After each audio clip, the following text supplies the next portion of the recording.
금강경 독송 해보시면 시간이 얼마나 걸리세요? 15분이요? 20분이면 읽어요? 18분, 30분 걸린다고 치자고요. 저 같은 경우는 그걸 이제 한문으로 독송을 하니까 한 40분 정도 걸리더라고요. 천천히 읽나 봐요. 그런가 봐요. 30분이 걸렸어요. 금강경 읽는데. 근데 금강경에 주인공 두 분 나오시죠? 등장인물 누구예요? 수보리 존자와 석가모니 부처님. 그죠? 다른 분 나와요? 안 나와요? 안 나와요. 그러면 두 분이서 묻고 여쭙고 부처님은 대답해 주신 내용이 금강경의 내용이에요. 맞죠? 몇 분 걸렸다고요? 여러분? 30분. 오늘 제가 30분 강의하면 여러분 시시하다고 하지 않겠어요? 아니에요? 부처님하고 수보리 존자께서 두 분이서 부처님 두 가지 질문을 하잖아요. 제가 말씀드릴게요. 좀 이따가. 부처님, 제 마음이 이러이러한 생각이 드는데요. 저 이런 궁금한 게 있는데요. 하고 질문을 드린 거예요. 그랬더니 부처님께서 그건 이렇고 그건 저렇다 라고 대답하신 게 몇 분 걸렸다고요? 30분짜리 법문이에요. 그거 맞죠? 근데 우리 그거 이해하고 공부하는데 몇 년 걸리죠? 평생이에요? 이거 어떻게 된 거예요? 이 머리가 이 안에가 무슨 화강암 이런 걸로 돼 있나요? 아니죠? 돌이 아니잖아요, 이게. 근데 왜 수보리 존자하고 부처님은 30분 만에 대화를 하시고 맨 뒤에는 뭐라고 나오냐면 천인아수라. 저 모든 대중이 환희신수봉행했다 그랬잖아요. 아니 30분 듣고 그렇게 기뻐졌다는데 나는 왜 몇십 년을 읽어도 왜 기뻐지지가 않냐는 거예요. 이게 오늘 저는 위에서 저희 회장 큰 스님께서 하신 말씀 같아요. 어렵게 얘기해서 그렇다. 예전에 제가 큰 스님께 여쭤봤어요. 스님, 이 많은 대중한테 경전을 가르치고 펼치려면 지금 제가 농담한 게 아니라 정말 부처님하고는 30분짜리 대화였습니다. 근데 왜 우리는 그게 그렇게 어려울까요? 그러면 금강경은 어려운 내용이라는 거예요? 쉬운 내용이라는 거예요? 원래가 굉장히 쉬운 내용이었다라는 거예요. 근데 저도 너무너무 어렵게 공부를 했거든요. 왜 이럴까요? 그리고 이렇게 어려운 거를 쉽게 풀어서 많은 불자님들한테 전해드리고 싶은데 어떻게 하는 게 좋겠습니까? 이걸 여쭤봤어요. 굉장히 중요한 얘기죠. 그랬더니 뭐라고 하시냐면 고양이한테 약을 먹이려면 뭘 묻혀서 줘야 될까요? 그렇지. 걔가 좋아하는 비린내를 묻혀야 되는 거예요. 맞죠? 네.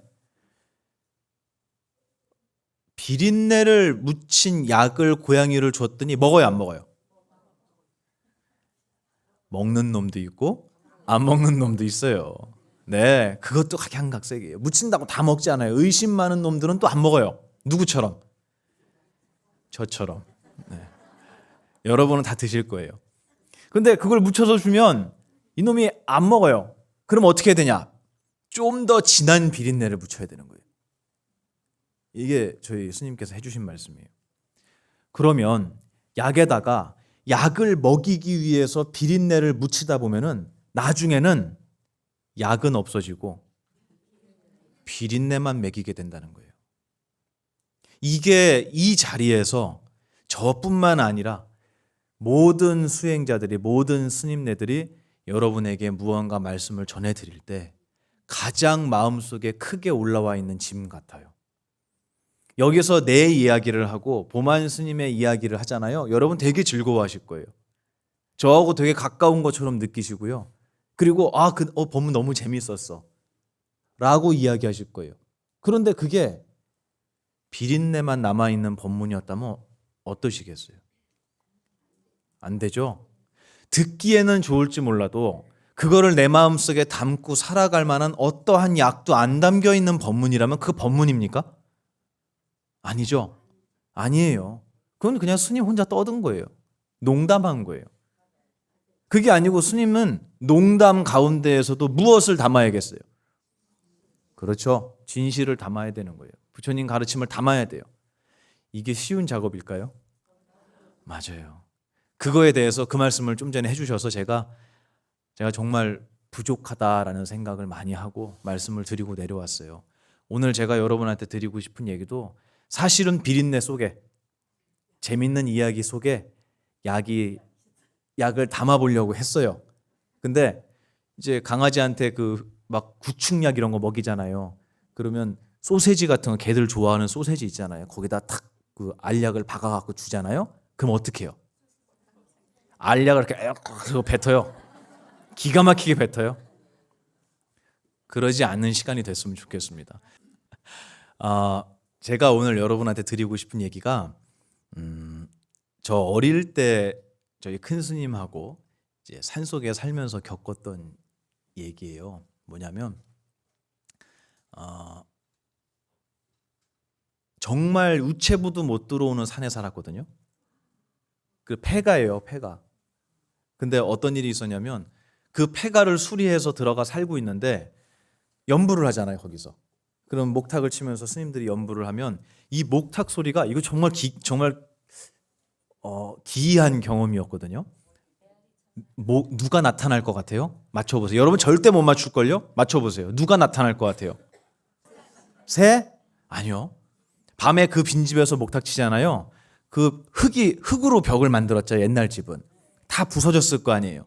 그 구멍 사이사이에서 뱀이 다 기어나와요. 전 깜짝 놀랐어요. 그 장면을 보고. 이렇게 쭉 나와갖고 쳐다봐요. 뱀이. 근데 거기 스님들 사는 집이잖아요. 그 뱀이 있으면 되겠어요? 그렇다고 뭐 때려 잡을 수도 없잖아요. 그래서 그때 뭘 했냐면 그 실내에다가 벽에 미장하는 하얀색 점토 같은 게 있어요. 아세요? 네. 그 통이 있는데 그게 이렇게 커요. 이만해요.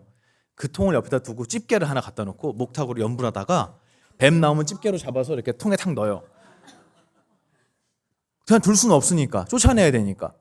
그래서 연불 끝나면 뱀이 절반씩 담기고 그랬었어요. 왜 이렇게 좋아하세요? 무서워서? 그 뱀이 목탁 소리를 듣고 찾아온 거잖아요. 그 집에 살던 뱀인 거예요. 오랫동안 비어있던 집이니까. 그래서 담았어요. 그래서 이제 큰 스님께 이거 어떻게 할까요? 이렇게 여쭤봤대요.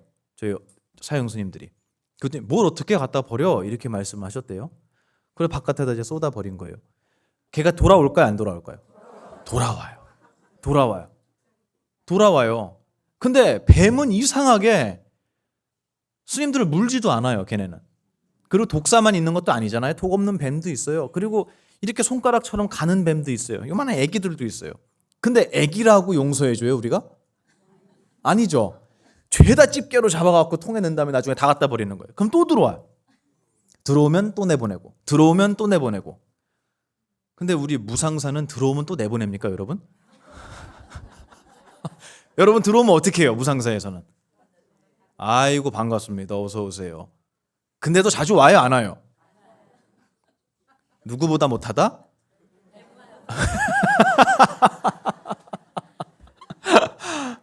제가 농담한 거예요. 제가 이 얘기를 한 이유가 뭐냐면 여러분이 시간이 길지 않으니까 짧게 말씀드릴게요. 내가 이 세상을 살아가면서 어떤 행동을 하는지를 잘 돌아보는 게 수행이라 그랬잖아요. 근데 때로는 내가 원하던, 내가 의도하지 않는 방향으로 일이 풀릴 때도 있어요. 그러면 우리는 항상 누군가를 원망하거나 누군가의 허물을 찾아서 너 때문에 이렇게 됐어를 찾고 싶어요. 맞죠? 네. 하다못해 우리 제일 가까운 사람 핑계 많이 대잖아요. 자식들은 누구 핑계 대요? 그렇죠. 부모님 핑계 대는 거예요. 당신들이 조금만 돈이 더 많았으면, 당신들이 조금만 사회적으로 좀 기반이 있었으면 내가 이렇게 고생 안 하잖아요. 누구 내 친구는 이렇게 해서 이런 좋은 데 취업해갖고 이렇게 잘 산다는데, 내 친구는 취업 안 해도 평생 먹고 산다는데 우리는 이렇게 찢어지게 가난하면서 도대체 애는 또 왜 이렇게 많이 낳았어? 이런다고. 지가 못나고 지가 어리석고 부족하다는 생각을 하기 전에 누군가의 핑계를 먼저 대는 거예요. 너 때문에 이렇게 됐어. 이거는 좋은 일이에요? 나쁜 일이에요? 나쁜 일이죠. 그런데 이 불교에서는 이 나쁜 일을 우리는 나쁜 일 이렇게 얘기하지만 불교 용어로 그걸 부르는 말이 있습니다. 한 글자. 그렇죠. 업이에요. 근데 아까 나쁜이라는 말을 붙이셨잖아요. 그러면 업에다가 뭘 붙여야겠어요? 악업 이렇게 얘기하는 거예요. 악업이다. 그렇죠. 그러면 좋은 일도 있을 거 아니에요? 그죠? 어머니 감사합니다. 그렇죠. 그거는 선업 맞아요. 그래서 선업과 악업은 부처님께서 정말 자주 강조하신 말씀이에요. 그런데 이 악업을 자꾸 짓는 사람은 이 악업이 자기 기억 속에 하나씩 둘씩 심어지게 돼요. 그래서 이 악업이 뭐 선업도 마찬가지지만 악업이 심어지는 이것을 불교에서는 종자라고 해요. 종자가 뭐예요? 진짜 씨앗이라고 해요. 종자 이렇게 써 있어요, 경전에. 그래서 내 마음의 밭에 씨앗이 심어지면 싹을 틔우고 열매를 맺을 거 아니에요. 그죠? 맞아요. 그런데 이 내 마음의 밭에 씨앗이 심어지고 있는 시간이 언제예요? 지금이에요. 여러분이 앉아서 아이고 언제 끝나나 이러고 다리 두들기시잖아요. 그 씨앗이 심어져요. 근데 그게 아니고 다리가 아파도 나는 너무너무 즐거워, 너무 행복해, 나 오늘 너무 기뻐 라는 기억을 심으시잖아요. 그럼 뭘 심은 거예요? 선한 씨앗을 심은 거예요. 선종자를 심은 거예요. 선종자를 심은 거예요. 근데 우리는 좋은 씨앗하고 나쁜 씨앗하고 어느 거 많이 심으세요? 솔직히 얘기해 보세요. 나쁜 거 훨씬 많이 심어요. 네, 훨씬 많이 심어요. 한번 자기 자신을 돌아보세요. 근데 여기서만 끝나는 게 아니고 이 씨앗은 시간이 지나면은 싹을 틔우고요. 그리고 꽃을 피우고 열매를 맺잖아요. 맞죠? 제가 이번에 뭐 방송에서 강의를 할 때 그 얘기를 했어요. 씨앗을 심으면은 반드시 열매가 맺힌다. 다시 얘기해서 불교 더 유식하게 있는 척해서 얘기하면 원인이 있으면 반드시 무엇이 있다? 여러분 나 이건 몰랐다 손 들어보세요. 없죠? 이거를 불교 용어로 무슨 법이라고 합니까? 인과법. 인과법 맞죠? 이거 어려워요? 쉬워요? 아니 원인이 있으면 결과가 있다는 거 누가 모르냐는 거예요. 그런데 왜 그렇게 부처님이 그 자주 말씀하셨을까요? 네? 맞춰보세요 여러분. 이거 제가 부처님이 이래서 말씀하셨다라고 얘기하면 전 정말 교만한 중이에요. 이거는 제 생각이에요. 맞죠? 제가 부처님을 가르침을 듣고 이렇게 느낀 걸 말씀드리는 거예요. 어찌됐든 왜 그렇게 자주 말씀하셨을까? 저 그거 항상 의문이었어요. 이렇게 쉬운 얘기를 별것도 아닌 얘기를 그거 모르고 산다고 우리 밥 세끼 못 먹는 거 아니잖아요. 근데 이거 왜 그렇게 말씀을 많이 하셨을까? 여러분 맞춰보실래요? 선업을 심는 게 잘 안 되니까? 맞아요. 그것도 맞아요. 예, 정확한 말씀이에요. 그래서 다 알려줘도 누구나 깨달음을 얻을 수 있습니까? 라고 제자가 여쭤보니까 당연히 누구나 깨달음을 얻을 수는 있어. 하지만 누구나 깨달음을 얻진 못해. 이렇게 대답하시는 거예요. 그래서 왜 그렇습니까? 그랬더니 이런 말씀하시는 거예요. 너는 왕사성으로 향하는 길을 잘 아는 어떤 사람이 왕사성으로 가는 길을 자세히 알려줬어요. 여기로 가면 목욕탕이 있고요. 그 다음 가면 꽃밭이 나오고요. 그 다음엔 정원이 나오고요. 그 다음엔 사거리가 나오는데 여기서 오른쪽으로 꺾고요. 그 다음에 어떤 식당 나오는데 거기 맛집이에요. 진짜 맛있어요. 가다 꼭 드시고 가세요. 이러고 자세하게 설명했어요. 그 얘기를 들은 모든 사람이 왕사성에 도착하느냐고 물어보신 거예요. 아니에요. 왜 못 가요?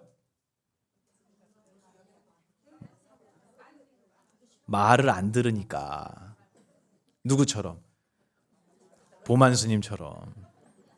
말을 안 들으니까 못 간다는 거예요. 가르쳐준 사람이 잘못 가르쳐줬냐는 거예요. 맞죠? 말씀하신 건 정확해요. 그런데 제가 지금 말씀드리려는 건 그거 말고 다른 얘기예요. 왜 원인과 결과에 대한 얘기는 왜 그렇게 많이 하셨을까? 여러분 들으시면 아 맞네 라고 생각하실 거예요. 맞춰보세요. 여러분 그 한라봉 아시죠? 한라봉. 제주도 한라봉. 한라봉 가끔 여러분 나무에서 많이 익은 한라봉 안에 이렇게 까보잖아요. 그러면 뭐 들어있어요? 가끔 씨앗 들어있는 거 있죠? 여러분 한라봉 씨가 한라봉처럼 생겼어요? 아니죠? 맞아요. 아니에요. 한라봉 씨앗은요 한라봉처럼 안 생겼어요. 이거 굉장히 중요한 얘기입니다. 씨앗은 열매하고 다르게 생긴 거예요. 그 얘기는 무슨 말이냐? 이 씨앗을 심었을 때 어떤 모양의 열매가 열린다는 걸 여러분 씨앗 보고 알겠습니까? 그 얘기예요. 그래서 내가 지금 심고 있는 이 씨앗의 결과가 얼마나 고통스러울 건지 우리는 모른다는 거예요. 결혼을 앞둔 이 청년들이 저한테 상담을 하잖아요. 그럼 제가 얘기해요. 저는 결혼하신 분들하고 많은 대화를 나눴잖아요. 저는 결혼 안 했지만. 그러면 가정생활에 있어서 어려운 점은 사실 저한테 얘기를 되게 많이 하세요. 힘든 거.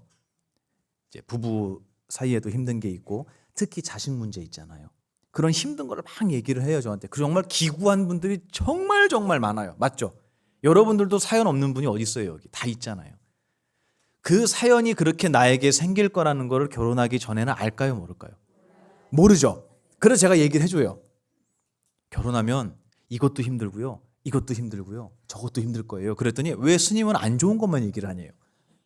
그래서 좋은 거는 저보다 당신이 더 잘하시잖아요. 그러니까 결혼하려고 하잖아요. 근데 결혼하기 전에는 몰랐던 나에게 닥쳐올 어려운 일들이 분명히 기다리고 있다라는 것을 저는 얘기하지 않을 수가 없는 거예요. 근데 믿어요, 안 믿어요, 그거? 안 믿더라니까요. 안 믿어요. 그래서 아니 왜 그럴 리가 없다는 거예요. 아니 왜요? 방금 전에 1시간 전에 저하고 상담하신 분도 결혼해서 그렇게 힘들어졌는데 좋은 점도 있겠지만 힘든 것도 안고 가야 되는 거거든요. 여러분 물에서 수영할 때는 항상 무슨 위험이 있어요? 그렇죠. 물에 빠질 위험이 있잖아요. 멀쩡히 재밌게 수영하다가도 다리에 쥐날 일이 있어요, 없어요? 그러면 다리에 쥐날 수 있어? 그때는 물속에서 다리를 쭉 펴고 발가락을 당겨서 펴야 돼. 이거 우리 다 배웠죠? 그러면 질문하는 거예요. 아니 왜 이렇게 안 좋은 얘기만 하세요? 즐겁게 물에 들어가 놀려고 하는데 누가 그렇게 얘기합니까? 아무도 그렇게 얘기 안 해요. 물에 들어가서 쥐가 날 땐 이렇게 하세요라는 얘기를 듣고 아이 왜 쓸데없는 소리를 해. 이렇게 안 한다고요. 그럼 그 얘기를 해주는 분한테 우리 어떤 마음을 가져요? 고마운 마음을 갖는 거예요. 아, 그럴 수 있겠구나. 그래, 만약에 그런 일이 생기면 저 얘기 잊지 말고 못해 써먹어야지. 다 이럴 거 아니에요. 근데 결혼을 앞둔 분한테 이런 어려움이 있을 거예요 라고 얘기를 하면 안 믿는 거예요. 이게 무슨 말이냐. 결혼을 앞둔 분들이 안 믿는 이유는요. 아니 스님, 이 씨앗을 심었는데 나중에 고통스러운 결과가 온다고요? 에이, 말도 안 돼. 이 씨앗 이거 핑크색인데요? 하트 모양인데요? 근데 이걸 심었는데 고통스러워진다고요? 제가 잠을 못 잘 만큼 힘들어진다고요? 열매와 씨앗은 모양이 다르다. 저는 인과법이라는 것을 다시 한번 공부하면서 이런 깨달음을 얻었어요. 별거 아닌 얘기인 줄 모르지만 저에게는 진짜 컸어요. 아, 그렇구나. 그래서 함부로 씨앗을 심어서는 안 되겠구나. 나는 좋은 거라고 생각하고 아무렇게나 심었는데 누군가에게는 그게 굉장히 아픈 일이 될 수도 있겠구나. 또 누군가에게는 그게 정말로 힘든 일일 줄 모르지만 저 사람 힘들어하니까 나 하지 말아야지가 아니라 나에게 있어서는 그게 훗날 아주 달콤하고 행복한 열매로 맺힐 수도 있겠구나. 다시 얘기해서 지금 내 눈에 좋아 보이는 것들, 지금 내 눈에 싫어, 힘들어 보이는 것들, 그런 것들을 믿어야겠어요? 말아야겠어요? 그렇죠. 믿으면 안 되는 거예요. 그걸 믿으면 안 되는 거예요. 내 눈에 좋아 보인다고 함부로 심으면 안 된다는 거예요. 그러면 어떻게 해야 될까요? 스님께 여쭤봐야지. 그걸 여쭤볼 수 있다는 건 행복한 일이잖아요. 근데 그걸 여쭙지 않고 자기 마음대로 심어요. 그리고 나중에 말도 안 되는 열매가 맺히는 걸 보고 깜짝 놀라는 거예요. 근데 되돌이킬 수 있어요, 없어요? 늦었지. 늦었어요. 그리고 나면 스님한테 그때 찾아와요. 그래서 다 열매가 맺어서 익어가고 있을 때 찾아와요. 스님, 좀 있으면 이거 열매 먹어야 되는데 큰일 났어요. 이거 맛이 너무 없어요. 죽을 것 같아요, 이거 먹으면. 어떻게 하죠? 어떻게 해요? 먹어야 돼요. 어떻게 해요? 스님이 아니라 누구한테 얘기해도 인과법은 벗어날 수가 없는 거예요. 내가 심은 씨앗에 대한 결과의 열매는 누가 먹어야 된다? 내가 먹어야 되는 거예요. 너무 안타까운 거예요. 제가 아까 뱀 얘기했죠. 그 얘기 일부러 한 거예요. 뭐냐면 내가 심은 씨앗의 결과가 뱀이 될 줄 누가 알았겠어요? 내가. 그 친구가 알았을까요? 뱀은 몰라요. 자기가 어쩌다 뱀이 됐는지. 여러분은 아세요? 나 어쩌다 사람 됐는지? 몰라요. 옛날에 저희 큰 선생님 그러시더라고요. 저보고 똑같이 물어보셨어요. 너 어쩌다 사람 됐는 줄 알아? 이렇게 물어보시는 거죠. 한 번도 그 생각 안 해봤거든요.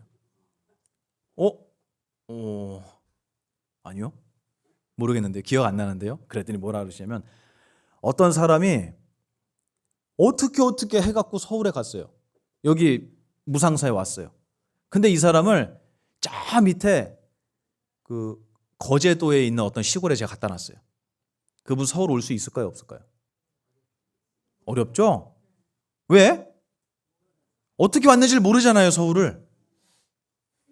서울을 어떻게 왔는지 모르는, 이 무상사를 어떻게 왔는지를 모르는 사람을 저기 지방에다 데려다 놓으면 다시 올 수 있겠냐는 거예요, 여기. 못 와요. 내가 어떻게 해서 사람 몸을 받고 이런 집안에 태어나서 이 자리에 오게 됐는지를 우리는 몰라요.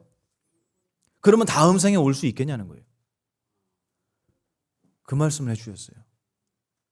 너가 날 때부터 사람 몸을 가지고 사람의 행색을 하고 정말 감사한 유복한 가정에서 좋은 인연들을 만나서 이 자리까지 왔어. 너는. 근데 내가 어찌어찌해서 이 자리에 왔는지 너 아냐 이거예요. 모릅니다. 그럼 너 다음 생에 어떻게 하려고 그러냐? 너 어떻게 다시 사람 몸 받을래? 나 안다. 사람 몸 받는 거 안다. 손 들어보세요. 몰라요, 우리. 그럼 우리 다음 생에 어떻게 할까요? 약속돼 있어요, 우리? 안 돼 있잖아요.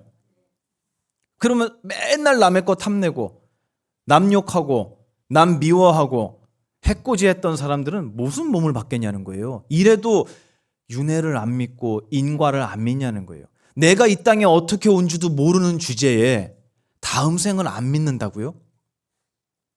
되게 어리석지 않습니까? 뱀은요, 아무리 절에 목탁을 치는 시간에 고개를 빼꼼 내밀고 스님 저 왔습니다 하고 인사를 해도 잘 왔어 이렇게 안 하고 집게로 집어서 내쫓아요. 방에 들어와 있으니까. 맞죠? 걔가 무슨 잘못했어요? 뱀으로 태어난 죄예요. 맞아요. 걔 아무 잘못도 안 했어요. 스님한테 물을까 이거? 이렇게 얘기한 적도 없어요. 문 적도 없어요. 그날 처음 봤어요. 뱀 얼굴. 새끼도 있어요. 요만한 거. 다 잡아서 내쫓아요. 아무런 나에게 해를 아직 주지 않은 동물임에도 불구하고 그런 존재임에도 불구하고 보이는 것만으로도 혐오감을 느껴요. 싫어해요. 아까 어떤 분이 그랬죠. 뱀 나왔다 그랬더니 뭐라 그랬어요? 아유 징그러 그러셨죠. 그래서 뱀을 그 통에다 반 통이나 잡았다 그랬잖아요. 그 얘기만 들어도 막 진저리를 쳐요. 걔가 뭔 잘못을 했는데 여러분한테 왜 이렇게 미워해요? 근데 이상하게 싫죠. 싫죠. 모기가 엥 하면 피 빨았어요? 안 빨았어요? 아직. 근데 괜히 이상하죠. 기분이. 그래서 어떻게 해요? 때려잡아요. 뱀, 모기, 파리, 또 거미 싫어하는 분 있어요. 거미. 그 친구들은 우리에게 아무 해를 아직 주지 않았음에도 불구하고 그저 내 눈앞에 띈다라는 것만으로도 그 사람에게 어떤 마음을, 어떤 기분을 일으켰죠? 불쾌한 기분. 못마땅한 기분, 혐오스러운 기분을 일으켰어요. 도대체 전생에 어떤 씨앗을 심었길래 단순히 얼굴을 비추는 것만으로도 그렇게 싫어하게 만들까요? 한번 생각해 보세요. 그런데도 다음 생에 없다고요? 원인이 없다고요? 그런데 있겠죠? 여러분 대답 다 했잖아요. 인과법. 그 결과에는 무엇이 있다? 원인이 있다. 어떤 씨앗을 심었을까? 그렇죠. 남 미워하고, 남 원망하고, 욕하고, 싫어하고, 싸우고, 너만 없으면 살겠어 라고 얘기했던 모든 나의 구업과 의업과 신업이 내 마음의 씨앗으로 심겨지면 그 씨앗이 나중에 싹을 틔워서 열매를 맺게 될 때는 놀랍게도 나는 그저 뒷담화를 했는데 이렇게 그냥 구업을 지었는데 이 몇 마디 말이 심어져 갖고는요 열매가 말로 열리는 게 아니고요 뱀의 몸을 받게 된다면 여러분 어떠시겠어요? 무시무시한 거 아니에요? 맞죠? 인과법은 그렇게 쉬운 얘기는 아닌 것 같아요. 가벼운 얘기는 아닌 것 같아요. 그 말 자체는 굉장히 쉽지만 내가 지금 어떤 씨앗을 심고 있는가 이거를 잘 돌아봐야 할 것 같습니다.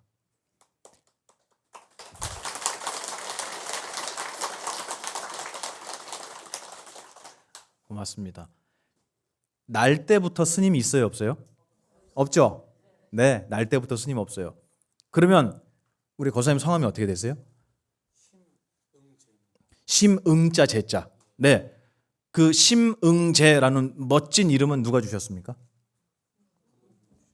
그러면 태어날 때 갖고 나오셨어요? 아니죠. 그러면 태어날 때는 이름이 뭐였어요? 아무것도 없었죠. 그죠? 근데 그 이름을 주시니까 내가 심응제가 된 거예요. 맞죠? 우리는 원래 무슨 이름을 갖고 있었냐는 거예요. 아무 이름도 없었어요. 근데 거기다가 무엇을 담으면 이름이 생기는 줄 아세요? 그 이름을 부모님이 주셨다면서요. 그죠? 그건 옛날에 주셨을 거 아니에요. 어릴 때. 네. 우리는 내 마음이라는 그릇에 기억을 담으면 이름이 생겨요. 그래서 심응제라는 이름을 받으시니까 그 기억을 담으니까 거기에 그 이름표가 붙은 거예요. 맞죠?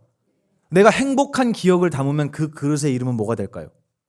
행복한 사람이 되는 거예요. 결국 나의 그릇의 이름을 결정하는 거는 뭐예요? 부모님이에요? 나의 기억에 무엇이 들어갔느냐? 나의 기억의 씨앗에 무엇이 심겼느냐? 어느 씨앗을 심었냐에 따라서 나의 마음이라는 그릇이 달라집니다. 여기 정근하면서 우리 이렇게 부처님 앞에다가 봉투에다가 보시금 넣어서 집어넣으시죠. 아, 여기 있네요. 네. 저 이름이 뭐라고요? 불전함 또는 복전함이라고 돼 있죠. 근데 저는 복전이라는 말이 더 맞는 것 같아요. 왜냐하면 그 복전이라는 말이 불경에 나오거든요. 나와요. 뭐라고 나오냐면 부처님께서 이런 말씀을 하세요. 농부가 밭에다가 파종, 씨를 뿌리잖아요. 그럼 거기서 이제 쭉 자라서 생겨난 결과물들 있죠. 수확, 농산물, 과일이나 곡식 이런 결과를 밭이 가져가냐, 농부가 가져가냐 이걸 물어보세요. 누가 가져가요? 밭이 가져가면 거기 농사 안 짓죠, 아무도. 그러면 씨앗을 뿌리면 누가 걷어간다는 거예요? 그 씨앗의 열매를. 뿌린 사람이 걷어간다는 거예요. 인과법 맞죠? 그렇기 때문에 우리 스님네들은, 우리 수행자들은 기름진 밭이 되어줄 뿐이다. 여러분이 복전함에다가 1,000원짜리 하나 소중하게 기도하면서 감사합니다 부처님, 다음 생에도 부처님 사람 몸 받아서 부처님 법 공부하겠습니다 하고 절하면서 1,000원짜리 하나 넣었어요. 씨앗 심은 거죠? 그 기억 들어갔죠? 그 열매 누가 가져간다고요? 그렇죠. 근데 넣으면서 그래요. 5만 원짜리 들다가 아니야, 우리 스님 요즘에 좀 여유가 있으신 것 같으니까 10,000원짜리로 바꿔야겠다. 저기 들어가는 거 스님이 가져가요? 아니에요. 안 그렇습니다. 여러분이 가져가는 거예요. 그리고 여러분이 작은 마음이나마 모아주신 그 정성으로 도량이라는 것이 남아있게 되는 거예요. 이 세상에. 그래서 여러분의 자제들이 또 저희의 후손들이 마음이 힘들고 속상할 때 스님 어떻게 살아야겠습니까? 라고 여쭤볼 곳이 우리들의 노력으로 남아있게 된 거예요. 맞죠? 네. 그러면 저희들이 공부하는 불자들이, 수행자들이 이 도량을 지키는 것은 얼만큼의 공덕이겠어요? 헤아릴 수 없어요. 그건 부처님을 지키는 거와 똑같아요. 내가 심은 씨앗은 내가 가져간다. 야, 자식한테 그러는 거야. 야, 무조건 이긴 놈이 정이야. 무조건 싸워서 이긴 놈이 갖는 거야. 수단과 방법을 가리지 말고 너처럼 양보하고 물러 터져서 세상 어떻게 사냐라고 점점 세상을 악하고 각박하게 만드는 교육을 시키시잖아요. 그 녀석은 잘 살지 몰라요. 남들보다. 근데 그 녀석이 다시 태어날 땐 세상이 어떻겠습니까? 그렇죠. 인과법은 나 한 사람에게만 적용되는 게 아니에요. 내가 심은 씨앗이 이 세상의 결과로 또 돌아가요. 맞죠? 여러분이 오늘 이 귀한 시간에 일요일 날 늦잠 자고 싶은 이 시간에 부지런히 아까 어디요? 강릉? 아까 어디요 또? 경주? 이렇게 멀리서 오셔서 이 자리에 앉아 계신 이 기억 여러분한테 들어가야 안 들어가요? 들어가죠? 이 기억 지울 수 있어요? 없어요? 없어요. 우리는 한 번 심은 씨앗은 지울 수가 없어요. 그리고 이 씨앗은 반드시 뭘 맺겠습니까? 나중에 열매를 맺을 거예요. 과연 오늘 이 시간에 무상사에 와서 이 다리가 아픈데도 불구하고 부처님 말씀을 공부하겠다고 앉아 있었던 여러분의 기억이 과연 고통의 열매를 맺겠느냐라는 거예요. 그럴 리는 없습니다. 제가 장담해요. 그럴 일은 없습니다. 이 자리에 여러분은 여러분 욕심을 채우려고 앉아 있는 것도 아니고요. 누구 미워서 걔 빨리 죽으라고 제가 얘기했죠. 연등에다 급사라고 쓴다고. 그러려고 와 계신 것도 아니고요. 여러분은 이 땅에 오늘날에 가장 위대한 지성을 배우시기 위해서 오신 거예요. 저는 청년들한테 항상 얘기해요.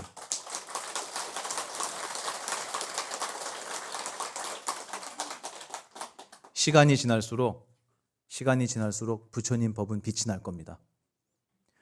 갈대밭에 나무가 있으면 바람이 불어야 그 나무가 있는 줄 안 되잖아요.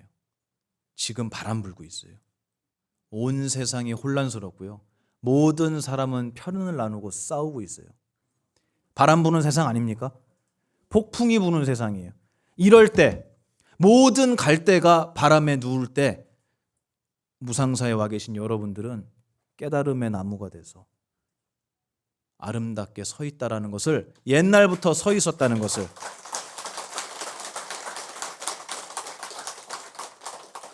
온 세상이 알게 될 거예요. 저는 분명히 믿습니다. 그리고 이제 마무리해야 돼요. 제가 이 땅에 와서 보만이라는 이름을 받고, 그리고 참 감사하게도 4대 육신 멀쩡한 육신을 저에게 부모님이 주셔서 이 자리에 여러분과 함께 있고, 또 제가 차 운전해서 왔거든요. 그것도 박수 받아야 될 일이에요? 참. 네. 근데 운전해서 오면서 사고 날 수 있어요? 없어요? 사고 났어요? 안 났어요? 그거 하나도 고마워요. 그거 하나도 고맙고요. 여러분하고 이렇게 웃으면서 이 시간을 함께 했던 정말 이 BTM 무상사라는 이 도량, 이 귀한 도량도 저는 정말 감사하고요. 좀 이따 저 걸어 나갈 때 갑자기 다리가 안 움직일 수도 있잖아요. 그죠? 예, 그럴 수 있어요. 그렇지 않을 거라고 믿지만 그런 모든 인연, 하나하나의 그 작은 인연들 정말 감사하고, 또 제 앞에 얼굴만 비추면은 저거 때려잡아야 돼, 저거 살충제 뿌려야 돼, 이게 아니라 얼굴만 비추면은 아 스님 반갑습니다 하고 인사해 주시는 여러분이 계시다는 거에 저는 제 전생 선업에 감사합니다.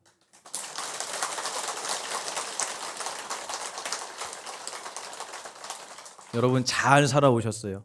전생에 잘 사셔서 오늘 이 자리에 앉아 계시는 거예요. 이번 생에도 우리 인과법 잊지 마시고, 내 눈에 좋아 보인다고 욕심내지 마시고, 그 씨앗이 다른 열매를 맺을 수 있다니까요. 항상 스님께, 스승님께 여쭙고 공부하는 수행자로 항상 겸손하게, 항상 따뜻하게 그렇게 수행하셨으면 좋겠습니다. 저도 여러분하고 함께 이 인연 닿는 데까지 여러분과 함께 수행의 길을 걷겠습니다. 모두 건강하시고 다음 인연에 또 뵙겠습니다. 감사합니다. 아까 말씀 중에 그 자신의 인가를 기꺼이 받을 준비가 되어서 기도에 임하라고 말씀하셨는데요.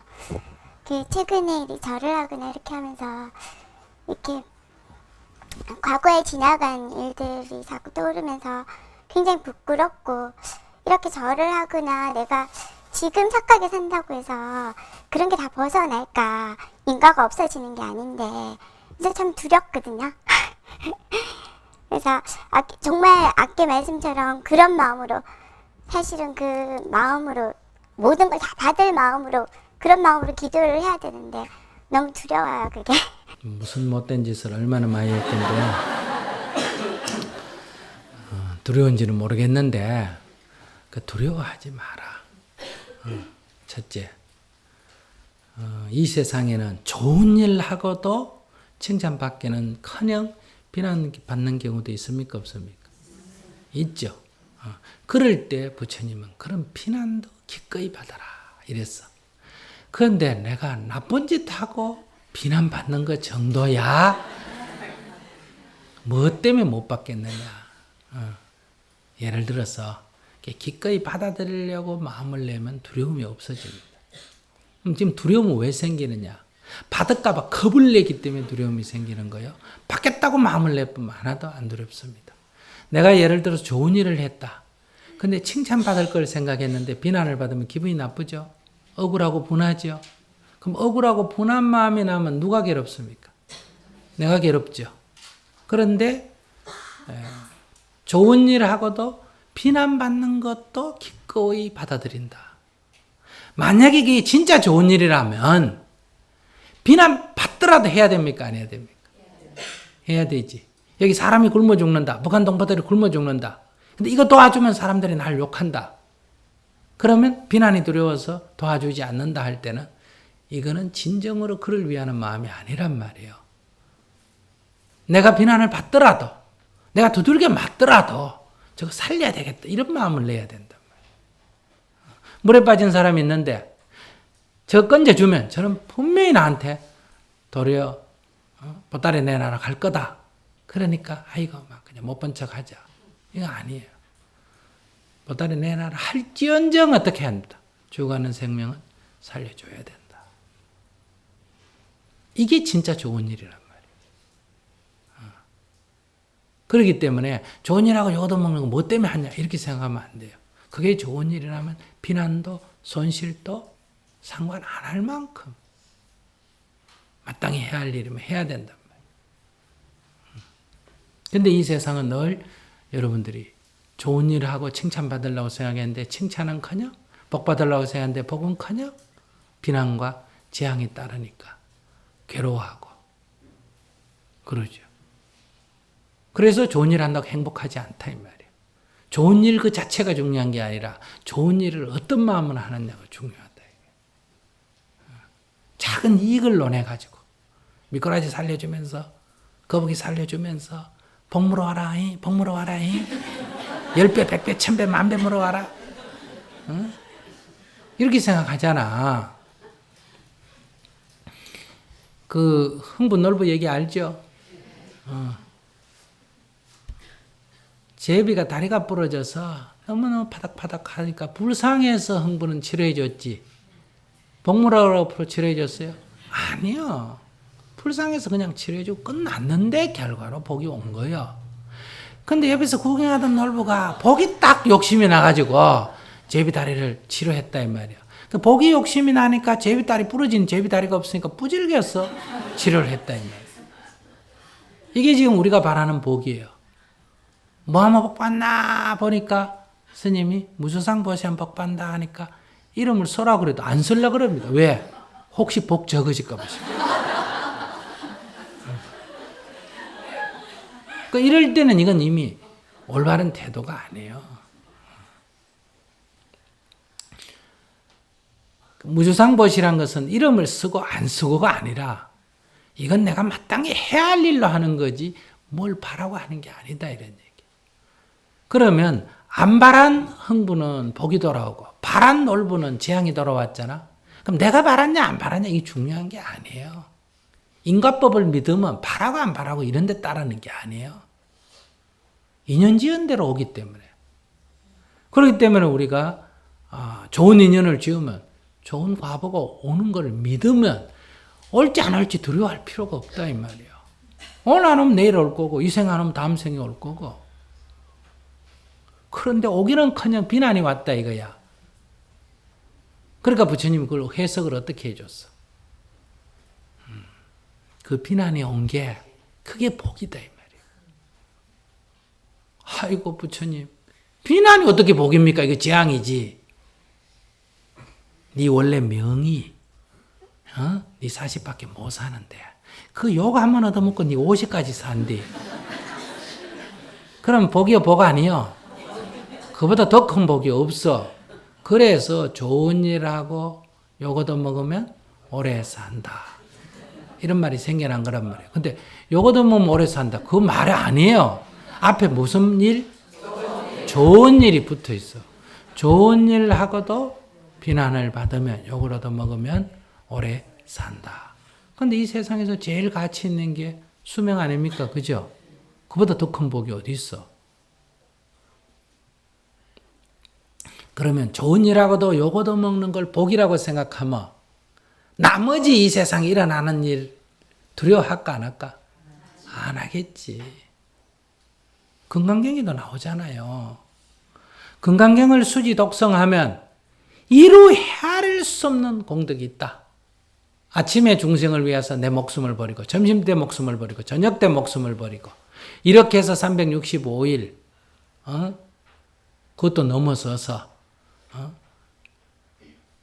겁을 세월을 통해서, 그것도 겐지스강에 모래할 수만큼 많은 겁을, 그것도 넘어가가지고 겐지스강에 모래할 수만큼 많은 겐지스강이 있고 그 모래할 수만큼 많은 겁 동안에 그렇게 목숨을 던져서 보시를 했다면 그 복은 이루 헤아릴 수가 없는데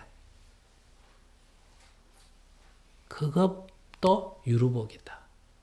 그것도 한갓 하찮은 복이다. 이 제법이 공한도리를 깨쳐버리면 그거하고 비교가 안 된다. 이렇게 한량없는 복이다 이랬단 말이에요. 그러니까 여기서 가만 보이, 아이고 뭐 보시하고 봉사할 필요가 없네. 금강경만 찍어가 돌리면 되겠네. 머리가 이래 돌아간다니까.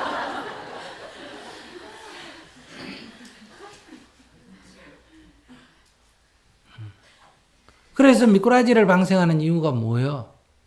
작은 돈에 수가 많아야 된다. 이런 미꾸라지 방생하고. 자라를 또 방생한 이유는 자라가 오래 사니까 오래오래 복 가져오라고. 이렇게 머리를 자꾸 돌린단 말이에요. 이게 재앙을 자초한 인간 놀부심보예요. 이 복 짓는 게 아니에요. 다의 재앙을 부르는 태도지. 그러니까 불쌍한 마음 내고 그냥 해야 돼. 내가 북한 동포 좋아지면 뭐가 될까 이런 생각하지 마라 이 말이에요. 비난을 받으면서도 두드려 맞아가면서 요거도 뭐 가면서도 아이고 그 불쌍하네 도와줘야지.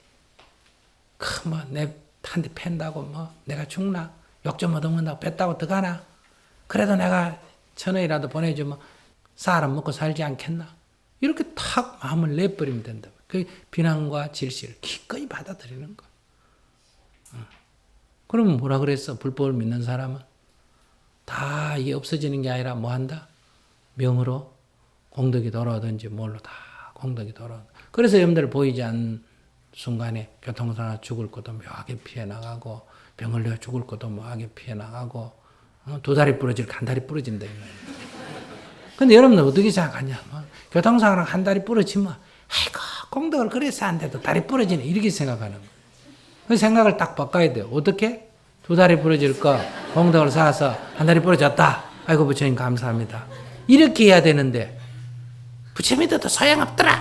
이렇게 복을 까먹는 짓을 자꾸 한단 말이에요. 그게 믿음이 결여된 태도. 그렇기 때문에 늘 자객이 일어난 거를 이렇게 기쁜 마음으로 받아들여요. 그래서 여러 가지가 일어나면 내가 이런 못된 짓을 해서 이런 복이 오나 보다. 이런 재앙이 오나 보다. 아이고 겁나라. 이렇게 생각하지 말고 지금부터는 어떤 일이 일어나도 그냥 덤덤하게 받아들여. 죄지어가 받는다. 이렇게 생각하면 안 돼.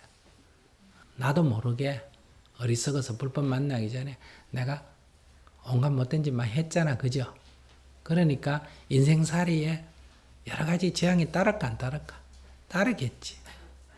부처님 같이 그 위대하신 분도 성도하신 뒤에 45년간 중생을 교화하고 하는데도 세상에서 부처님 비난 많이 했어요? 안 했어요? 했어. 온갖 욕 다 얻어먹고 부처님 살해 위협도 느끼고 자기 친족이 다 살해당하는 그런 일도 생겼어. 여러분식으로 해석하면 에이 그 깨달아봐야 아무 소용없대. 이런 되잖아. 부처님의 장점은 그런 비난에도 구애받지 않고 그런 온갖 일이 나도 마음이 여여했다. 이게 붙다요. 그러니까 앞으로 이제 기도하는 사람은 어떤 일이 일어나도 뭐라고 한다? 나무아미타불 관세음보살 이러면 그냥 넘어가야 돼. 어?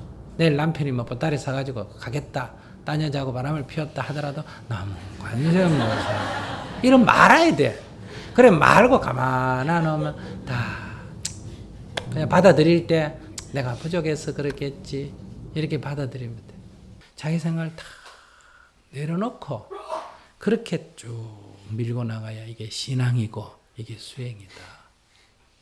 그래서 질문하신 분은 지금부터 무슨 일이 생기든 두려워한다는 건 안 생겼으면 좋겠다는 거 아니에요. 그지? 그러니까 부처님이나 관세음보살이 나한테 신경 안 썼으면 좋겠다 이 말이야? 아니지. 그분께서 알아서 하시니까 다 이런 일이든 저런 일이든 내 생각대로 하지 말고 기꺼이 받아들여. 첫째. 그리고 내가 과거의 해행위가 나쁘다 좋다 이렇게 너무 따지지 마. 내가 비록 뭐 바람을 피웠던 내가 무슨 도둑질을 했다 하더라도 옛날 얘기지. 옛날 얘기니까 마음을 어떻게 내냐면 아이고 내가 왜 그때 잘못했던가 내가 왜 바보 같은지 이러지 말고 인연의 과보는 기꺼이 받겠습니다.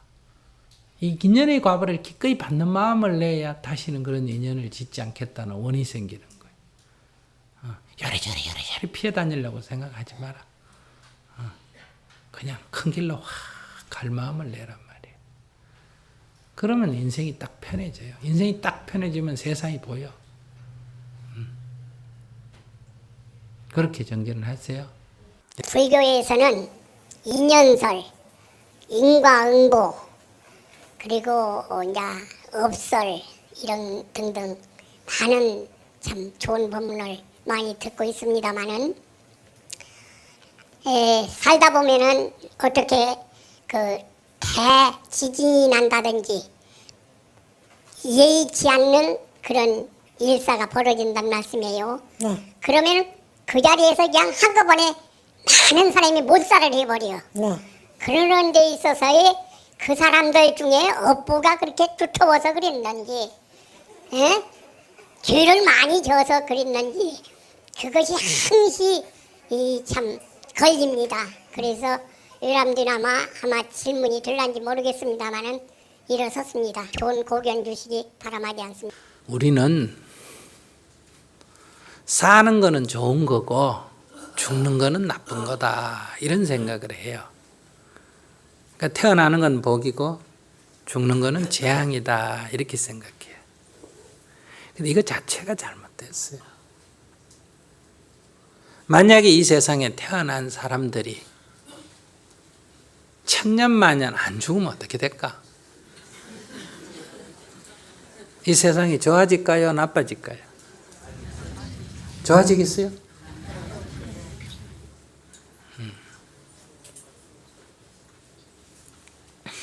우리가 옷이나 그릇 같은 것이 깨지고 빨리 떨어져서 문제라서 플라스틱이나 나일론 같은 걸 만들어서 그릇이 안 깨지고 옷이 안 떨어지니까 너무너무 좋아했죠.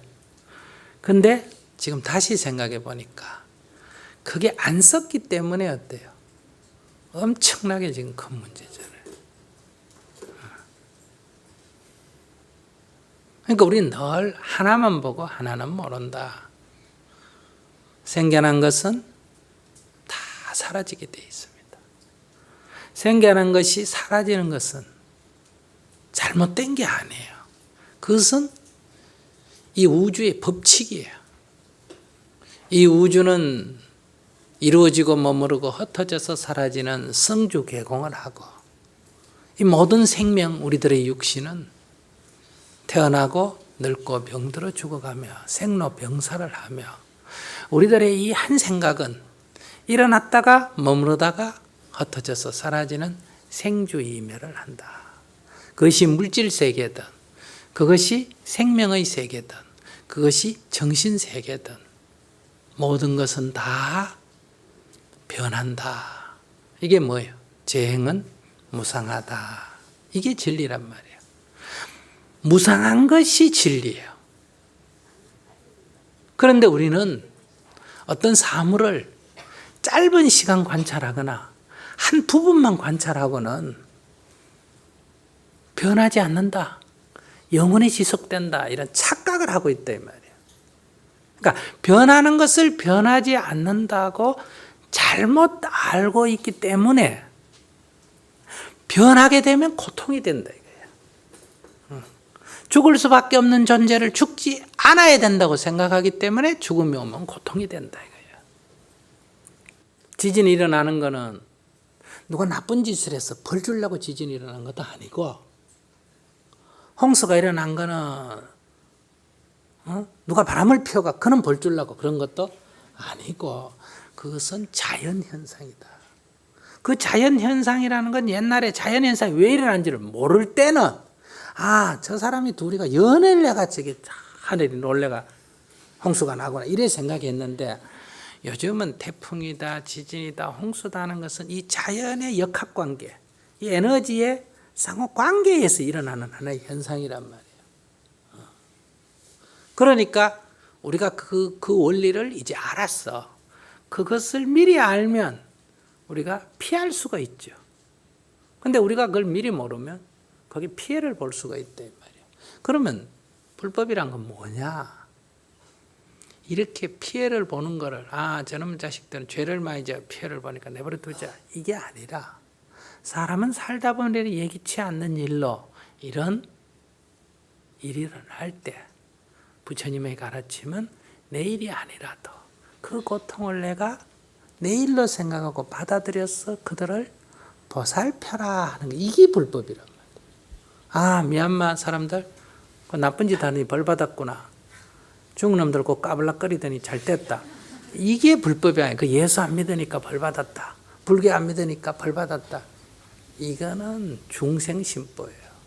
바로 붓다의 가르침이라는 것은 그런 예기치 않는 일로, 즉 자연현상으로 인해서 어떤 사고로 사람이 고통을 겪을 때 내가 아니라도, 내 가족이 아니라도, 내 형제가 아니라도 우리가 그들을 함께 내일처럼 생각해서 보살피고 나아가자, 이게 부처님의 법이다, 이게 자비심이다 이거예요. 우리가 이런 걸 배워야 됩니다. 그러면 인연과보란 건 뭐냐? 내가 한 대 때리면 저 사람이 나를 한 대 탁 때린다, 이게 인연과보냐? 그럼 그건 보복 아니에요. 보복. 그죠? 자연보복. 그건 눈에는 눈, 이에는 이 하는 인간보복이나 자연보복이나 차이가 뭐예요? 성인의 가르침이 자연보복의 원리를 가르치겠어요? 아니다.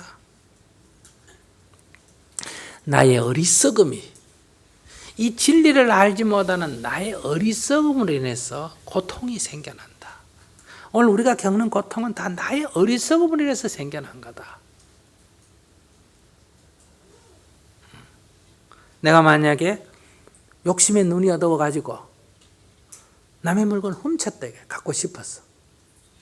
그러면 감옥에 가는 과보가 일어나는 거예요. 그것이 어리석음에 의해서 생겨난 거다. 무지로 인해서. 이래서 우리의 인생은 늘 돌고 도는 거예요. 내가 원하는 대로 이 세상이 될 수 없는데 내가 원하는 대로 될 수 있다고 착각하게 되면 어때요? 세상은 내가 원하는 대로 안 되니까, 구부득고니까 어떻게 된다? 괴로움이 발생하는 거예요. 인연과보의 원리라는 것은 그러한 원인과 그 원인이 작용하는 조건에 의해서 그러한 결과가 일어난다. 그러니 이런 결과를 바란다면 이런 원인을 지어라. 이런 결과를 원하지 않는다면 그런 원인을 짓지 마라. 그래서 우리가 겪는 고통, 단명, 이거 살생의 인연으로 해서 단명이 일어난다. 그러니 살생의 인연을 짓지 마라. 즉 살생하지 마라. 도둑질하지 마라. 싸움하지 말라. 거짓말하지 말라. 이런 게 나오는, 왜? 그것이 갖는 그 결과가 우리에게 큰 고통이기 때문에. 그러면 우리에게 복이 되는 건 뭐냐? 죽어가는 생명을 살려주면 복이 된다. 그 상식적으로 생각해 봐요. 누가 나를 죽인다 그러면 원한에 사무쳐가지고 엄청나게 보복을 하려고 그러겠죠. 내가 물에 빠져 죽어가는데, 어떤 배고파가 죽어가는데 누가 나를 살려주면 은혜를 갖겠다고 굉장하죠. 그 사람은 그냥 짝대기 하나 갖고 나를 건져줬지만 그 행위는 작은 거지만 내가 입은 은혜는 너무 크기 때문에 그 사람이 지은 행위의 수백, 수천, 수만 배로 은혜를 갚으려고 한단 말이에요. 그래서 죽어가는 생명을 살려주는 게 어떤 행위보다도 복이 큰 거다 이 말이에요. 그래서 우리가 살생은 하지 말라 하고 방생은 하라고 하는 거 아니에요. 복을 바라면 방생을 해야 되고 재앙을 바라지 않으면 살생을 안 해야 되는 거예요. 그러니까 이것이 인과의 원리다 이 말이에요. 그래도 오늘 우리들은 어떠냐? 앞에서도 말씀드렸지만 어리석어서 다른 것 생각 안 하고 살생 많이 하고 도둑질 많이 하고 사업 많이 하고 거짓말 많이 하고 욕설 많이 하고 이렇게 우리가 살아간다 이 말이에요. 그렇기 때문에 우리 인생에 이 온갖 것을 받는 거예요. 애를 가지고 애를 키우면서 자기 그 힘든 것만 생각해 아글아글 쓰는데 거기에 아이가 어떤 심리가 생기는지 이거 아무도 생각 안 한다 이거예요. 근데 그 과보가 오늘 나타나는 게 아니다 이거예요. 잠복했다가 한 15년 후에 나타난다 이거예요. 그러면 이게 청천벽력 같지. 이게 어떤 것은 즉시 나타나는 것도 있고 어떤 것은 열흘 후에 나타나는 것도 어떤 것은 10년 후에 나타나는 것도 있고 굳이 다음 생을 그냥 말한다면 어떤 것은 다음 생에 나타나는 것도 있고 어떤 것은 내 대에 안 나타나고 내 후손 대에 나타나는 것도 있고 그래서 여러분들이 지금 겪는 고통 중에는 여러분들이 전생에 지어서 받는 것도 있다고 말할 수도 있고 달리 말하면 부모나 할아버지나 윗대에서 지은 거를 어때요? 받는 것도 있다 이 말이에요. 이 무의식 세계가. 이완여의 자손들이 땅 가진 거 집권 줄 알았는데 뺏겼다. 그러면 그거 자기 잘못이 아니잖아. 그지? 윗대에 지은 거를 자기가 받는 것도 있잖아. 그렇기 때문에 우리가 자기에게 닥친 일을 가만히 살펴서 보면 다 무지로부터 일어나는 거예요. 그것이 이제 인과응보고 우리 까르마, 업이란 건 뭐냐 하면 이런 무의식 세계의 습관, 오래 그렇게 해왔기 때문에 형성된 습관이 있어요. 담배 피우는 사람은 담배 피우는 습관이 빼 있잖아요. 몸과 마음에. 그러면 담배 연기를 맡으면 보통 사람은 싫은데 담배 피우는 사람은 그 연기를 맡으면 피우고 싶은 욕구가 일어나잖아. 그죠? 그럼 이 피우고 싶은 욕구가 자연스럽게 일어나는데 이게 어디서부터 왔느냐 이거야. 이게 바로 자기 까르마, 자기 업식으로부터 일어나는 거야. 그러니까 여러분들이 어떤 사물을 볼 때 좋아하거나 싫어하는 게 사실은 그 사물에 있는 게 아니고 자기 업식으로부터 일어나는 거예요. 그러니까 그 업식이 있어 그 마음이 일어나가지고 그걸 또 행하고 그러면 또 업이 지어지고 하니까 이게 되풀이 되니까 우리는 업보중생이다. 늘 거기에 짓고 받고 하는 거를 그 수레바퀴에서 벗어나지 못하고 계속 반복되고 있다. 그래서 우리가 여기에서 벗어나야 된다는 거예요. 이 벗어나기 위해서는 이제 참회 기도도 있고 그 까르마가 일어나는 것을 여실히 찰나찰나 관찰해서 거기에 끌려가지 않는 이런 관법 수행도 있고 여러 가지 이제 또 수행법이 있다. 결론적으로 말씀드리면 그거는 중생의 죄하고 관계가 없는 일이다. 그렇게 말해진다. 옛날에는 그렇게 말했다. 그러나 그건 전설 따라 삼천리 같은 옛날 얘기다. 나무마다 꽃과 새 잎을 펼쳐내는 이런 봄날 우리가 한 자리에 모여 말하고 듣는다는 것은 요즘 세상에서는 결코 흔한 일이 아닙니다. 우리 생애의 한순간을 우리는 이와 같이 마주하고 있습니다. 소중한 만남이 아닐 수 없습니다. 제가 오늘 나오면서 생각했습니다. 우리가 1년에 한두 차례씩 어떤 날이 있어가지고 모여서 이 얘기한다는 건 이건 결코 흔한 일이 아닙니다.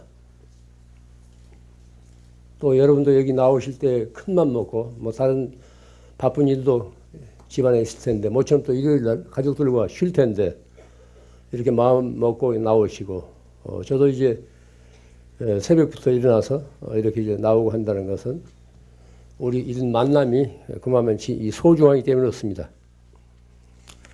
그렇기 때문에 말하는 사람은 진심으로 마음을 열어서 말을 해야 하고 듣는 쪽에서도 진심으로 귀를 기울여야 진정한 만남이 이루어집니다. 이와 같은 진정한 만남을 통해서 우리들의 정신 세계가 더욱 풍요로워질 수 있습니다. 그러나 요즘은 흔히 남의 말에 귀를 기울이려 하지 않습니다. 한 지붕 아래 사는 가족끼리도 상대방의 말에 진심으로 몰입하지 않습니다. 건성으로 귓등으로 넘기고 맙니다. 그렇기 때문에 자연히 관계가 성그러질 수밖에 없는 거죠. 서로가 영혼의 메아리를 전할 수가 없기 때문에 그렇습니다.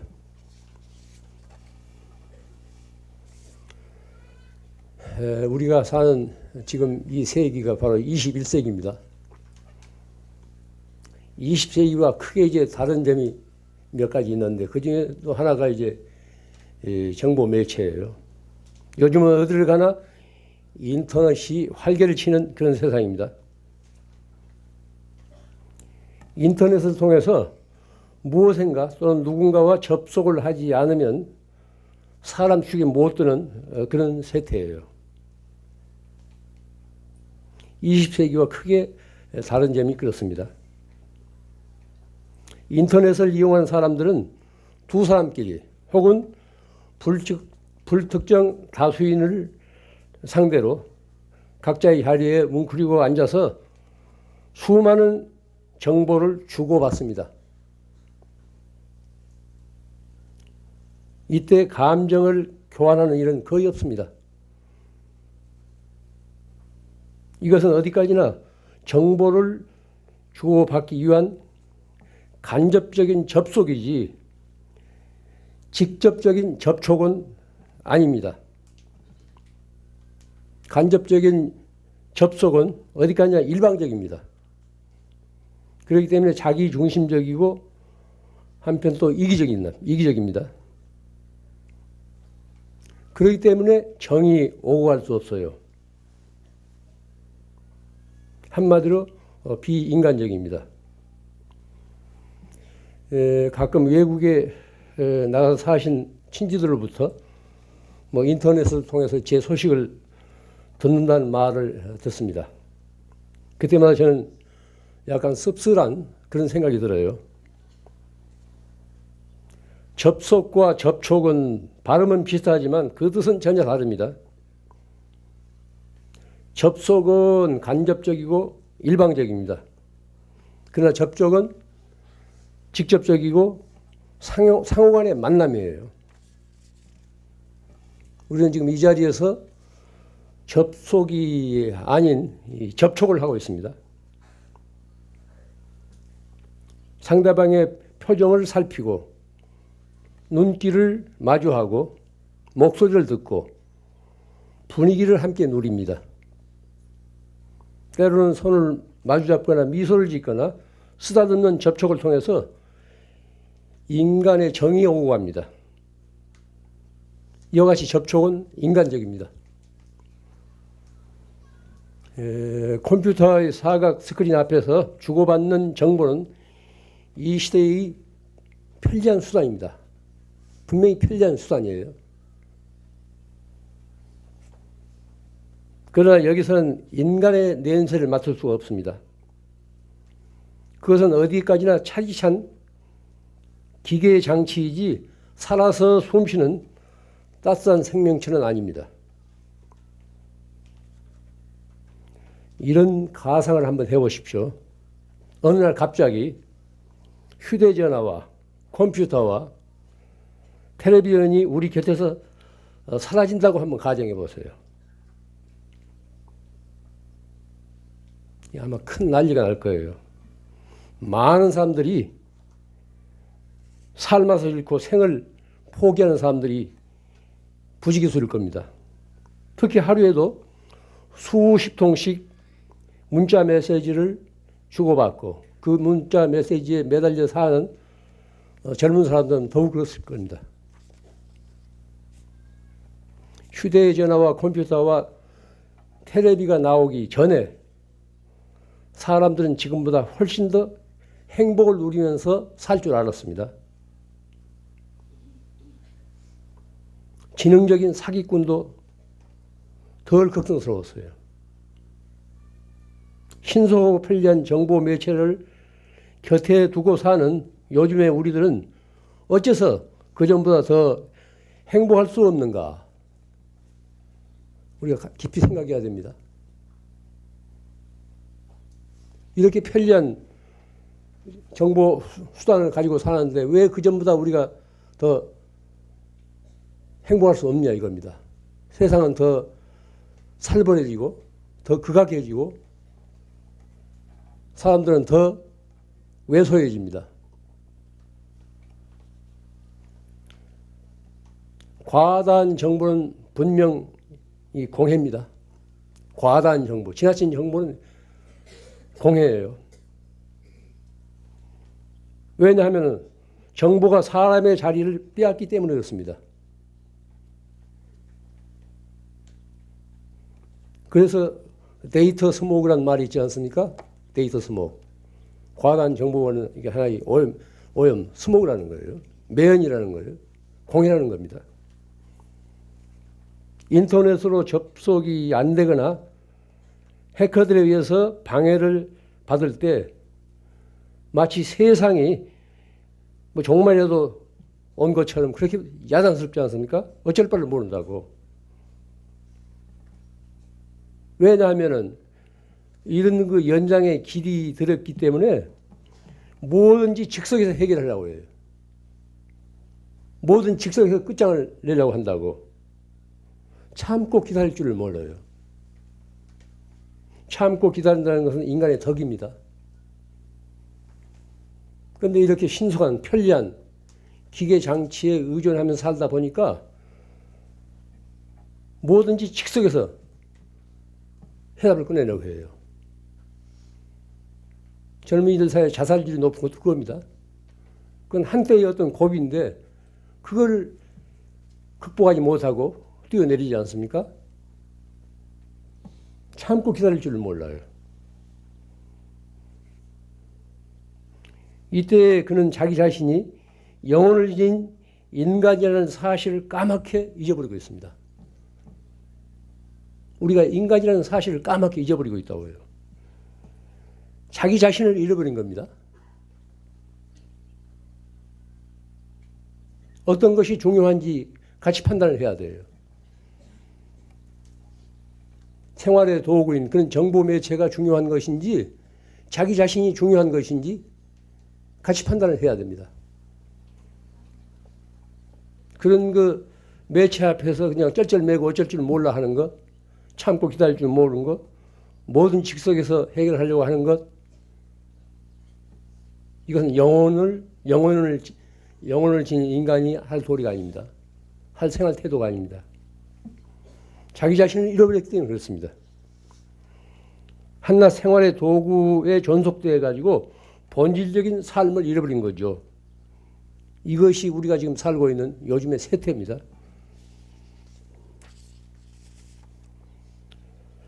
사람답게 살려면은 안으로 기울일 줄 알아야 돼요.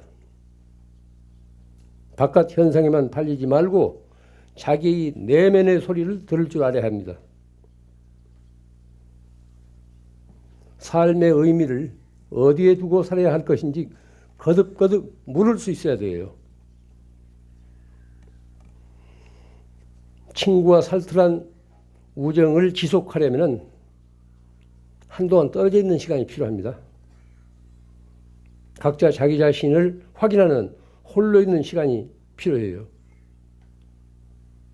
아무리 정다운 사이라 할지라도 늘 한테 엉켜 지내면은 인해 시들어지고 지겨워집니다.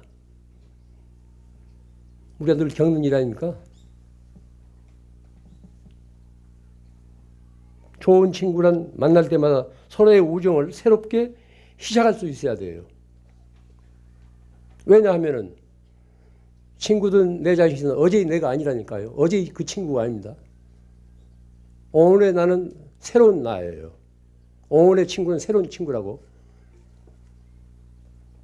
이 중고품이 아닙니다. 새로운 우정이 시작돼야 됩니다. 그래야 만남의 의미가 있죠.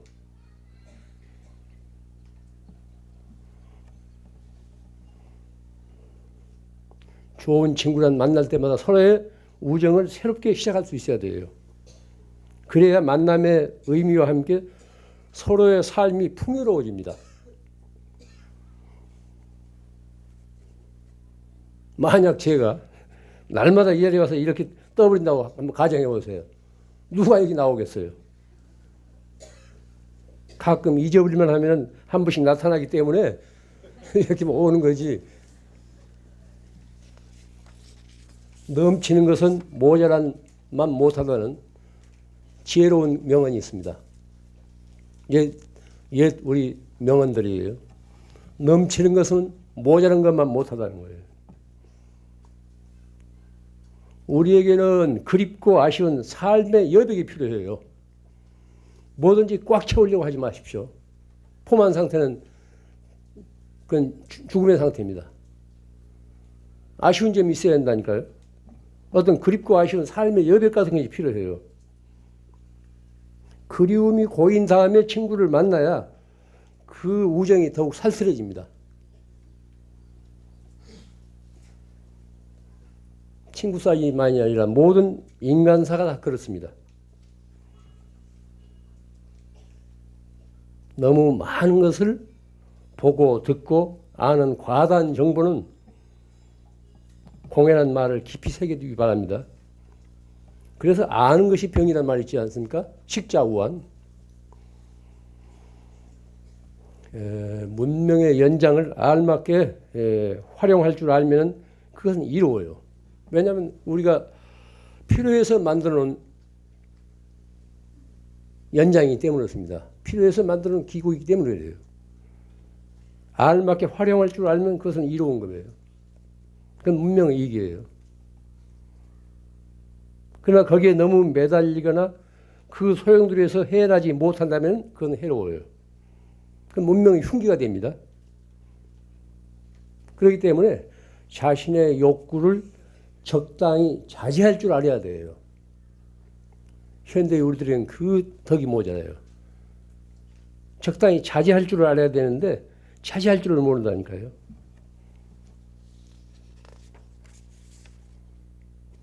얼굴이란 무엇입니까? 그 사람의 업의 모습이에요.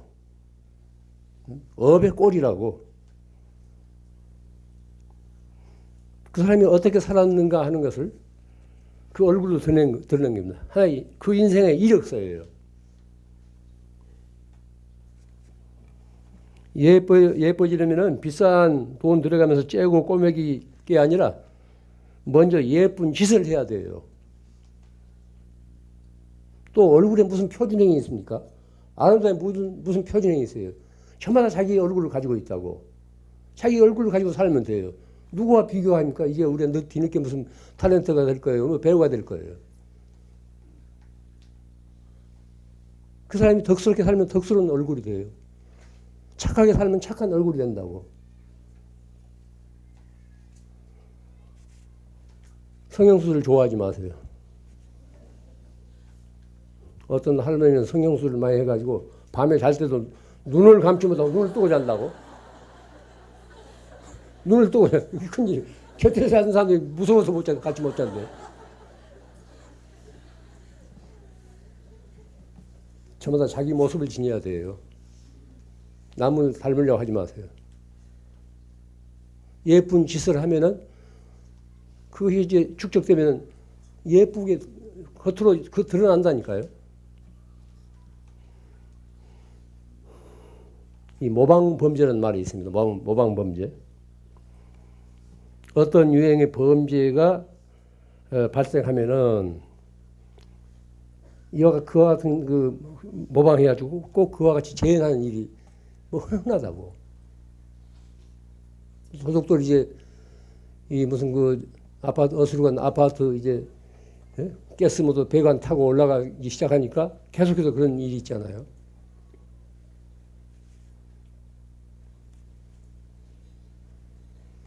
그것은 범죄만이 아닙니다. 자살도 그래. 꼭 모방을 한다니까요. 주의해서 들으십시오. 명심해서 들으세요. 우리가 순간순간 보고 듣고 말하고 생각하는 그것이 우리들 의식에 필름처럼 찍혀요. 우리가 어린 시절에 저질렀던 일 같은 거, 좋은 일이건 언짢은 일이건 불쑥불쑥 어느 때가 그게 다시 떠오른다고요. 까맣게 잊어버렸던 일들이 갑자기 떠오르는 수가 있어요. 그러니까 우리가 일단 경험한 일들은 필름에 내장되는 거예요. 잠재의식을 이룹니다. 이 잠재의식이 어떤 상황을 만나면은 지금까지 보고 듣고 말하고 생각한 그대로 현실적으로 재현을 해요. 이게 업의 파장, 카르마의 파장이에요. 불교의 심리학이라고 할 수 있는 유식론에서는 이를 아주 소상히 밝히고 있습니다. 인간의 마음의 구조를 크게 네 가지로 나눠요. 크게 네 가지로 나눕니다. 우리가 눈으로 보고 귀로 듣고 코로 냄새 맡고 혀로 맛보고 몸으로 감촉하는 것. 이것을 전오식이라고 그래요. 이건 감수작용입니다. 감수작용. 이걸 전오식. 그 다음에 제6식. 이건 의식하는 거예요. 이 분별작용이에요. 가령 교차로에서 빨간 신호등을 보고도 무심히 지나가는 수가 있다고. 눈은 번이 떠 있는데 딴 생각을 하기 때문에 그러니까 눈이 분별작용을 하지 않습니다. 제6의식. 의식이 분별작용을 해요. 눈은 뻔히 떠 있는데 또 어디에 집중하면 무슨 소리를 하더라도 듣지 못해요. 그 다음에 제7식, 말라식이라고 하는데 이것은 자기를 지키려는 본분이에요. 자아의식이라고 합니다. 뭐 서양 사람들 이걸 에고라고 그래요. 에고라고. 제7식. 자기를 지키는 이 본능이에요. 제8식, 이걸 아리아식, 이것을 이제 장식, 갈무리할 장자, 장식 혹은 종자식, 씨앗, 종자식이라고 합니다. 이것은 생명 활동의 어떤 근원이 돼요.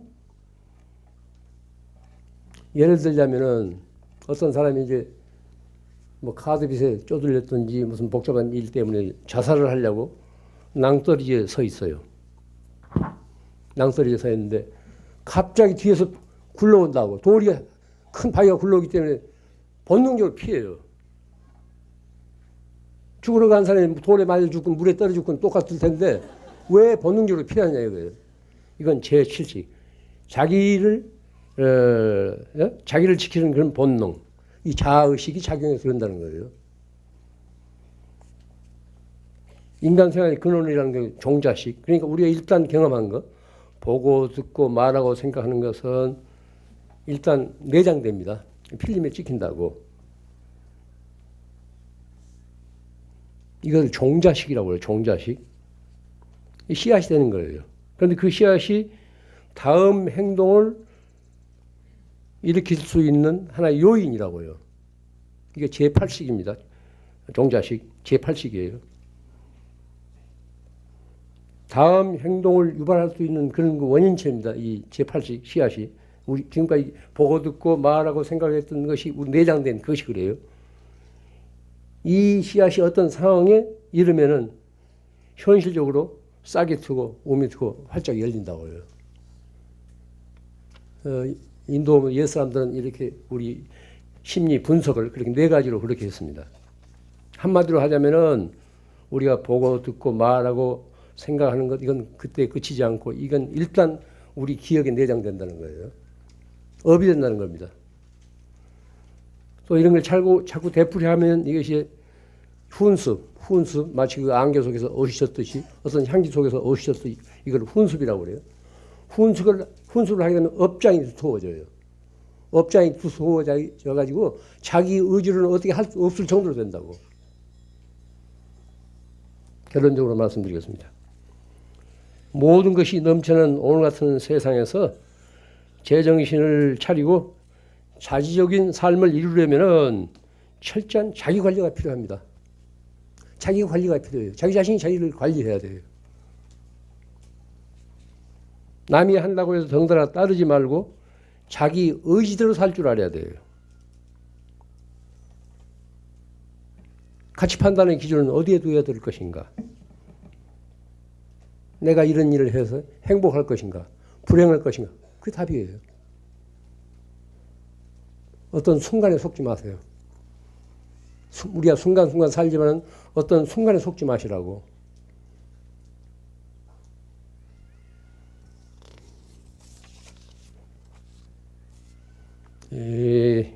우리는 이 풍진 세상을 살면서 너무나 많은 것을 보고 너무나 많은 소리를 듣고 되는 소리 안 되는 소리 말을 너무 많이 쏟아놓고 삽니다.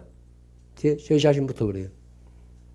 또 이 생각 저 생각하면서 갑자기 요새 무슨 뭐 노후 대책이 어떻고 뭐 이런 소리에 겁들 먹어가지고 근심 걱정을 미리 가압을 해서 쓰느라고 밤잠을 못 자잖아요. 그래서 사람들이 그냥 너무 왜소해지고 무기력해지고 그런 인간으로서 기상을 지니지 못해요. 내가 내 인생을 내 뜻대로 살지 못하고 세상의 흐름에 실려서 떠내려가는 표류하는 그런 게 실정입니다. 이런 때일수록 본질적인 삶을 살아야 돼요. 본질적인 삶이란 무언가? 한마디로 하면 보다 단순하고 간소하게 살 수 있어야 됩니다. 보다 단순하고 간소하게 살 수 있어야 돼요. 될 수 있는 대로 적게 보고 적게 듣고 꼭 할 말만을 그것도 아껴가면서 적게 하고 시시한 생각을 제쳐두고 어떤 삶의 본질을 생각해야 됩니다. 그래야 남의 장단에 노란하지 않고 자기 자신다운 인간으로서 당당히 설 수 있습니다. 이 찬란한 봄날에 다들 꽃처럼 활짝 열리십시오.